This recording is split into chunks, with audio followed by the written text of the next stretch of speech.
นี่คือเป็นภาพบรรยากาศลาวน้ำพุงบ้านตะงอยพี่น้องมื้อนี้ตอนแรกมื้อนี้ทุกข่าปานคำผสมเอาภาพบรรยากาศลาวผังพุงบ้านตะงอยมาให้เบิ่งมาให้ชมได้อยู่ทางเทิงของ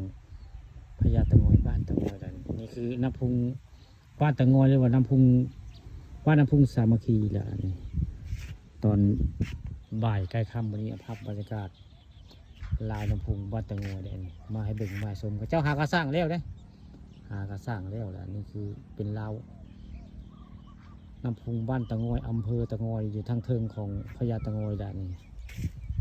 ภาพบรรยากาศทิวทัศน์สวยงามได้พวกนี้จะมีมงกระเจ้าเป็นปั๊มน้ำได้ปั๊มใส่ขึ้นไปใส่ในบริเวณในอำเภอเขาแหละนี่น้ำพุงเลยมันจะมีกระเจ้าเครื่องปั่นน้ำขึ้นไปได้ใส่ในบริเวณบ้านน้ำพุงสามัคคีนี่แหละนี่เครื่องคนละลอยน้ำอยู่นี่ตอนแรกมื้อนี้เลยเอาภาพบรรยากาศในบริเวณน้ำพุงบ้านตะงอยมาให้เบิ่งมาให้ชมอันมองสถานที่กระเจ้าสร้างแปลงไว้ในมองนี่หาเฮ็ดกระเลียวได้หาเฮ็ดกระเลียวคักได้นี่ภาพกระเจ้าสร้างแปลงไว้บริเวณไร่น้ำพุงบ้านตะงอย2 ภาคได้กระเจ้าสร้างไว้2 ภาคภาคพุ่นกระเลียวนะผม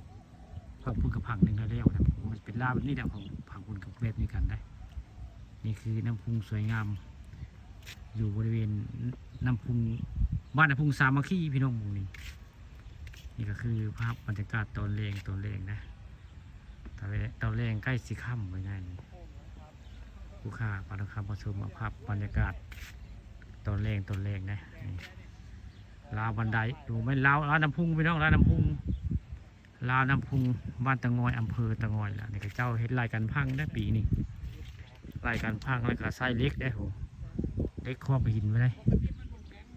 เราเล็กครอบหินไว้กันน้ำมันมากันมันเจือมันพังง่ายนี่คือภาพบรรยากาศรายการพัง